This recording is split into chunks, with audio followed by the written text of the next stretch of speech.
Ini tidak bisa didengarkan yang nama tokoh. Nyonya menyiksa diri namanya. Koki dan babi bergurau di taman sambil memetik tomat. Semua yang bernafas sedang menikmati hidup ini. Bahkan kucing pun tahu bagaimana berbahagia. Berlari-lari di taman, berguling-guling di rumputan. Tapi Nyonya menjadikan diri Nyonya seperti suster di biara. Ya, sebenarnya tidak begitu secara tepat. Nyonya ini tidak pernah meninggalkan rumah ini kurang dari 1 tahun. Dan saya akan pergi keluar. Kenapa saya harus pergi keluar? Riwayat saya sudah tamat. Suami saya telah terbaring di kuburnya, dan saya telah mengubur diri saya sendiri di dalam 4 dinding ini. Kita berdua telah sama-sama mati. Ini lagi. Muak saya mendengarkannya. Sungguh. Tuan Martopo telah mati kehendak Tuhan, dan Tuhan telah memberikannya tempat yang abadi. Itu yang Nyonya ratapi. Sudah sepantasnya Nyonya menghadapnya. Sudah sepantasnya Nyonya menerimanya.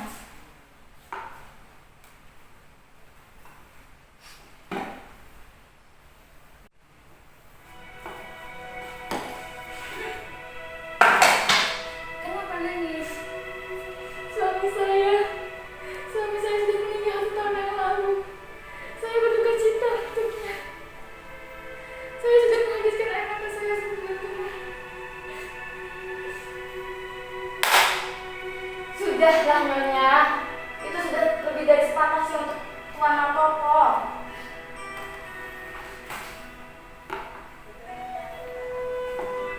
Nyonya tidak pernah keluar rumah, tidak pernah menerima tamu, dan tidak pernah menjamu seseorang pun. Pakaian-pakaian pesta telah dikerikiti oleh tikus, seakan-akan tak ada orang baik lagi di dunia ini. Padahal asal Nyonya tahu, di desa ini banyak sekali orang yang menyenangkan. Setiap malam mereka mengadakan pertemuan dan mengundang artis-artis cantik. Nyonya masih muda dan cantik. Apabila Nyonya akan pergi ke pesta 10 tahun yang akan datang, ya sudah terlambat Nyonya.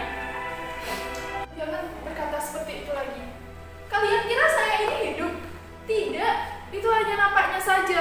Saya harap arwahnya yang ada di sana itu melihat saya bagaimana saya mencintainya. Memang benar, kalian tahu bahwa suami saya sering tidak adil, kejam, dan tidak setia. Tetapi saya akan setia kepada bangkainya yang membusuk itu di bawah kuburnya. Saya akan mencintainya hingga saya mati. Bertahanlah dengan keadaan Nyonya seperti itu. Hiduplah dengan cinta yang tak jelas itu. Nyonya, sudahlah Nyonya. Apa faedahnya kata-kata seperti itu? Lebih baik Nyonya berjalan di kebun atau memerintahkan orang untuk memasakkan kuda kesayangan kita, si Tobi dan si Hero. Lalu kita pergi ke pesiar atau mengunjungi tetangga mungkin. Nyonya, ada apa Nyonya? Suamiku sangat mencintai kuda itu. Ya, si Tobi itu. Dia selalu tahu cara mengendalainya apabila sering dipinjam. Alangkah gayanya dia saat mengendalainya dengan gagah perkasa itu. Mbak Darmi, tolong beri makan Tobi 2 kali lipat hari ini. Baik Nyonya. Jangan lupa Mbak Darmi, 2 kali lipat. Siapa itu? Saya tak mau menerima tamu. Baik Nyonya. Lihatlah Martopo, betapa aku bisa mencintai dan mengagumimu. Cintaku akan mati hanya bila aku mati. Nyonya, ada tamu yang bertemu dengan Nyonya, mendesak katanya. Sudah aku katakan, semenjak suami saya tidak mau menerima tamu lagi. Sudah Nyonya, sudah saya katakan seperti itu. Sudah kamu katakan bahwa saya tidak menerima tamu. Sudah Nyonya. Nyonya, dia orang yang kasar. Dia mencaci maki saya dan sekarang dia sudah masuk ke ruang makan. Baiklah, bawa dia kemari. Orang tak tahu adab. Orang tak berguna. Apa pula yang mereka hendaki dari saya? Kenapa mereka selalu mengganggu kedamaian saya? Sekarang saya sudah tenang. Saya harus masuk biara. Ya, biara. Tuan, dia apa Tuan? Enggak bego, kalau banyak omong. Lebih baik. Nyonya, saya merasa terhormat untuk bertemu dengan Nyonya. Mayor Laskar Rakyat di zaman revolusi, sekarang pensiun menjadi pengusaha perkebunan. Adapun nama saya Baitul Zikr. Saya di sini terpaksa bertemu Nyonya untuk suatu urusan yang luar biasa mendesak. Tuan mau apa? Di sini saya mempunyai asisten. Untuk apa saya menjelaskan? Adi, jelaskan. Begini Nyonya, suami Nyonya yaitu Tuan Martoko dengan saya bisa beruntung bisa bersahabat meninggalkan kepada saya 2 buah bon dengan jumlah Rp12.000.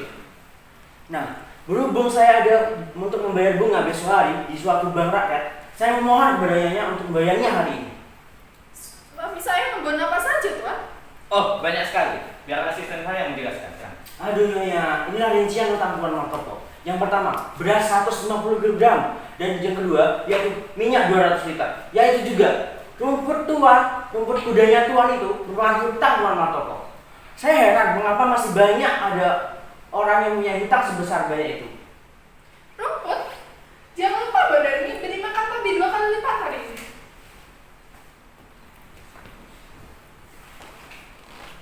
Bila Mas Martoko berhutang kepada kalian, tentu saja saya akan membayarnya. Tapi sayang, uangnya tidak ada pada saya. Besok pagi, bendahara saya akan datang ke sini dan akan membawakan kalian uang. Lebih daripada ini, baru saja 7 bulannya suami saya meninggal. Dan saya tidak bernafsu untuk membicarakan masalah uang. Dan saya sangat bernafsu untuk bunuh diri bila saya tidak menerima uang itu sekarang. Mereka akan menyita perkebunan saya. Besok pagi Tuhan akan menerima uang itu. Saya tidak membutuhkan besok pagi. Saya butuh sekarang. Saya menyesal. Tapi hari ini saya memang tak punya uang.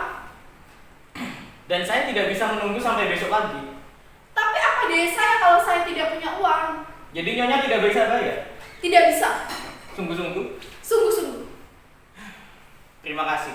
Ada apa dengan orang-orang ini? Kenapa mereka semua tidak mau membayar hutangnya pada saya? Aku telah jauh ke sana kemari dengan berpakaian seperti ini, dan mereka hanya bilang tidak bernafsu untuk membayar hutangnya. Mengapa saya tidak bisa khawatir begini halnya? Maafkan bahasa saya. Saya kira saya telah cukup menjelaskan bahwa hari ini saya memang tak punya uang. Tinggallah sampai besok pagi. Bendahara saya akan datang besok. Saya datang tidak untuk bertemu dengan bendahara Nyonya. Saya datang untuk bertemu dengan Nyonya. Saya tak peduli dengan bendahara itu. Demi setan, saya tak peduli. Sesungguhnya lah Tuan, saya tak biasa dengan perkataan Tuan yang seperti itu, ataupun tingkah laku seperti itu. Saya tidak bernafsu untuk berbicara lebih lanjut. Adi, lepaskan kuda. Baik, Tuan. Saya tidak akan membiarkan seorang pun memperdayakan saya. Setan akan mengajar mereka. Saya akan tinggal di sini dan tak akan bekerja sebelum dia membayar hutangnya. Betapa marah saya. Betapa hebat marah saya. Segenap urat saya dihutang dan hampir-hampir tak bisa bernafas. Oh, sampai-sampai saya hampir mati. Setan. Pembantu.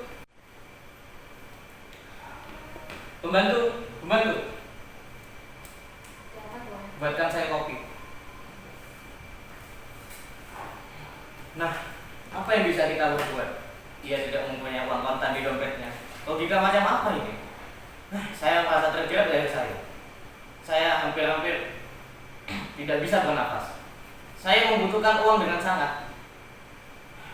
Dan ia tidak bernafsu untuk membayar hutangnya sebab ia tidak mau memperbincangkan masalah uang. Inilah logika perempuan. Nah, itulah sebabnya saya benci terhadap perempuan. Lebih baik saya duduk di kotak dinamit daripada berbicara dengan perempuan. Nyonya Martoko sakit dan tidak mau menerima. Sakit dan tidak mau menerima tamu. Baiklah. Tuan, bagaimana jika Nyonya Martoko sakit dalam waktu seminggu? Jika Nyonya Martoko sakit dalam waktu seminggu, saya akan tinggal di sini selama seminggu. Lalu bagaimana jika Nyonya Martoko sakit dalam waktu sebulan? Saya akan tinggal di sini selama sebulan. Lalu bagaimana Tuan jika Nyonya Martoko sakit dalam waktu 1 tahun? Saya akan tinggal di sini selama 1 tahun. Kurang ajar dong. Pergi.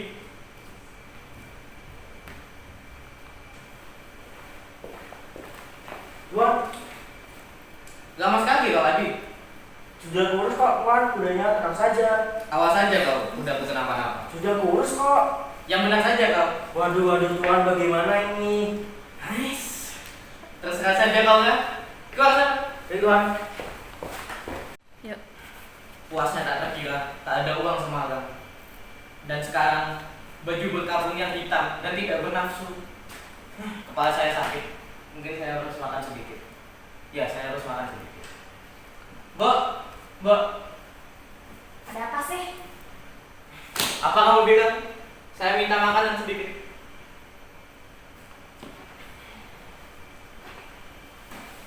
Gagalnya sudah nyata. Tak bisa dibantah lagi. Debu, sepatu kotor, pakaian terkena jerami. Dan nyonya itu barangkali mengira saya ini seorang garong.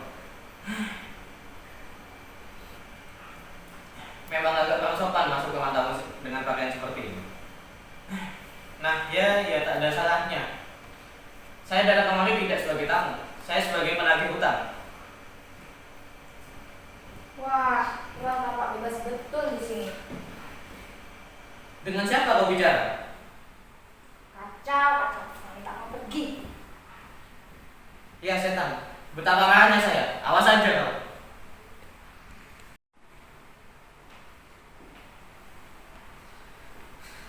Tuan, selama hidup saya sepi ini, saya tak bisa mendengar suara manusia, dan saya tak tahan mendengar suara orang yang kasar-kasar.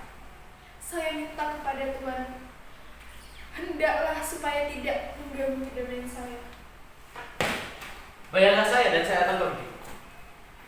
Bukankah tadi sudah saya jelaskan dengan bahasa Indonesia yang baik dan benar bahwa saya tidak mempunyai uang kontan? Tunggulah sampai besok pagi. Dan saya merasa terhormat untuk menerangkan kepada nyonya.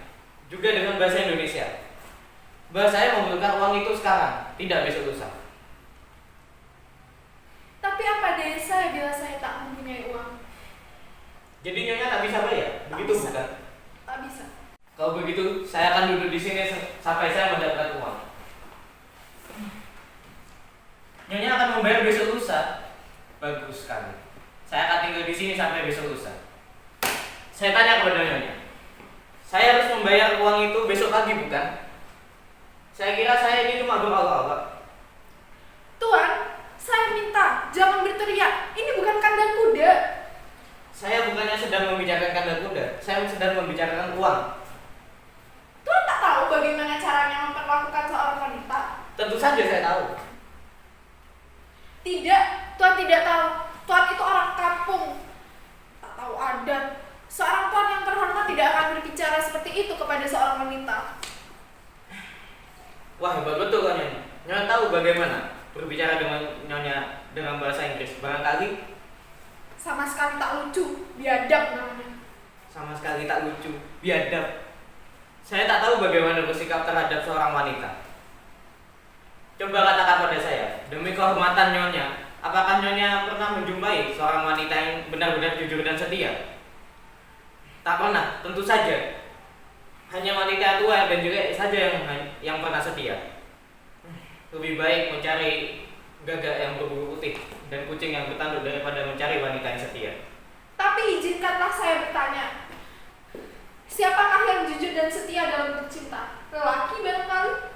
Ya, tepat sekali. Lelaki, tentu saja. Lelaki? Tuhan kata lelaki? Lelaki yang paling jujur dan setia dalam bercinta. Bagaimana bisa Tuhan berkata seperti itu?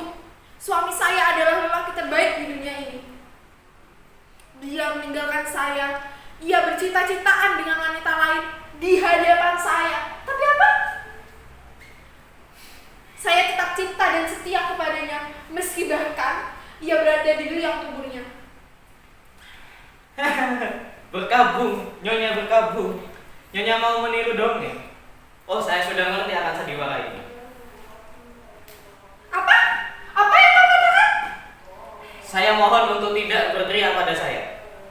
Saya hanya mengatakan dengan kenyataan. Saya sudah bisa serba berterus terang mengeluarkan apa isi hati saya. Maka dari itu, saya minta jangan menjerit. Saya tidak menjerit. Tuanlah yang menjerit. Saya minta Tuan pergi dari rumah ini. Pergi!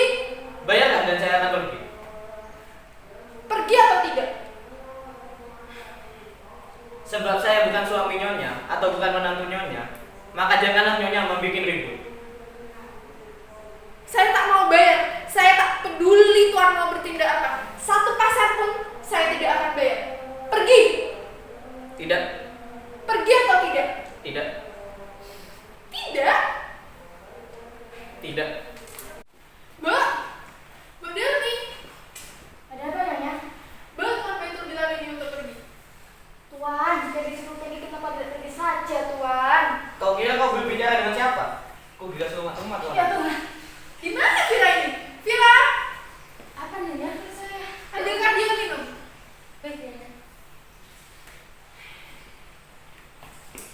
Tuan B itu bilang, pergilah, pergi, dasar orang biadab. Izinkanlah saya bertanya. Atas apa Nyonya menghina saya? Habis, mau apa lagi? Tuan kira saya takut dengan Tuan? Nyonya kira karena Nyonya adalah makhluk yang paling romantis di dunia ini, Nyonya bebas menghina saya. Saya menentang Nyonya. Ya Robby, air. Berikanlah air pada Mbak Delni.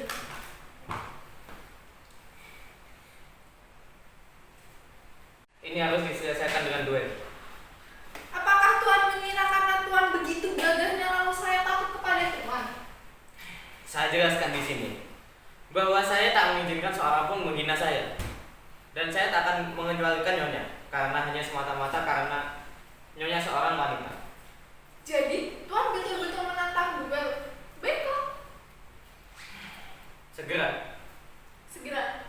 Aku kurang berlatih tinju, tapi suamiku banyak mempunyai senapan angin di sini.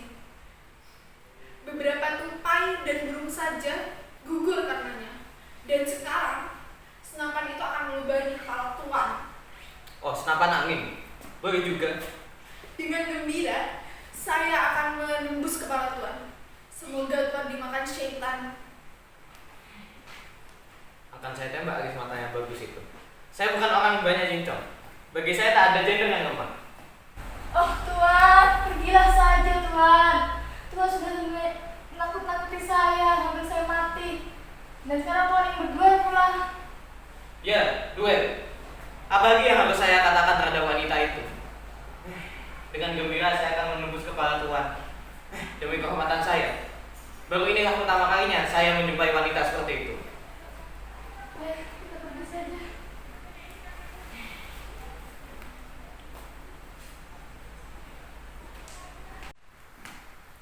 Inilah senapannya. Tapi sebelum kita berduel, tolong ajarkan saya cara untuk menembaknya. Saya kurang biasa dengan senapan itu. Ya, ini namanya senapan angin. Memang bagus untuk menembak burung. Lihat lain, BSA, kaliber 5,5. Harganya tak kurang dari 12.000. Beginilah cara memakainya. Sudah? Ya, beginilah. Tarik lalu tahan. Hendaknya jangan kaku, kokornya harus tepat di bahu ini. Nah, gemas tapi kuat. Coba. Nah, enak bukan? Tak enak menembak di dalam rumah. Marilah kita keluar ke kebun. Tapi saya belum selesai mengajar. Saya ajar cobanya menembak ke udara dulu. Terlalu, itu tak perlu. Kenapa? Sebab itu urusan saya. Tuan takut? Ya, memang. Jangan begitu Tuan yang terhormat. Jangan gila-gilaan. Ayo ikut saya. Saya belum puas bila belum melubangi kepala Tuan yang saya benci itu. Apakah Tuan takut? Ya, saya takut. Bohong. Kenapa tak mau bertempur? Sebab saya suka kepada nenek. Tuan suka kepada saya? Begitu berani ya bilang bahwa Tuan suka kepada saya? Pergi!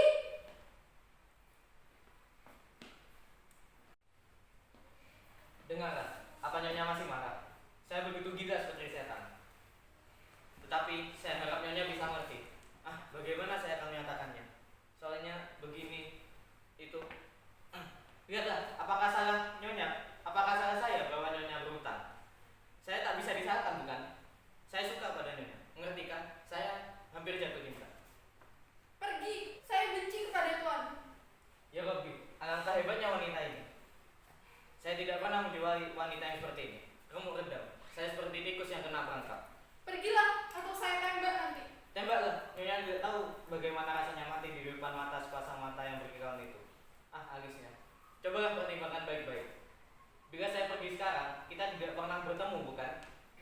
juga seorang priayi. Penghasilan saya tidak kurang dari 10.000.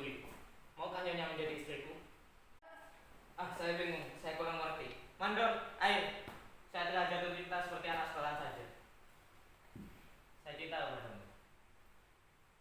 Sudah lama saya tidak pernah mencintai wanita seperti ini. Terkutuklah saya. Sudah 5 tahun saya tidak pernah jatuh cinta. Saya mohon pertolonganmu. Ya atau tidak?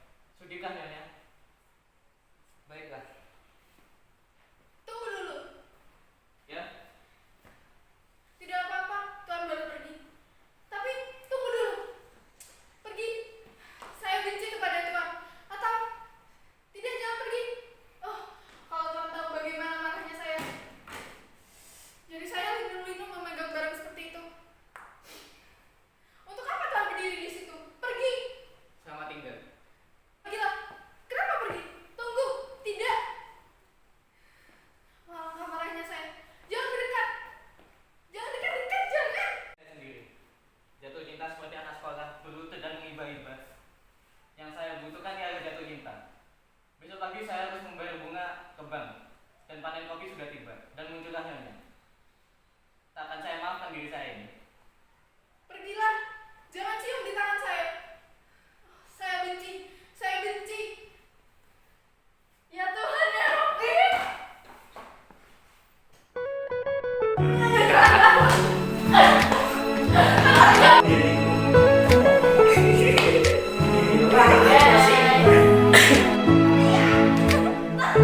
Manalah kau tahu datang hari ini, hari di mana ku melihat dia, yang tak ku bidik, yang tak ku cari. Duga benih patah hati lagi. Tahu begini Dicari nah aja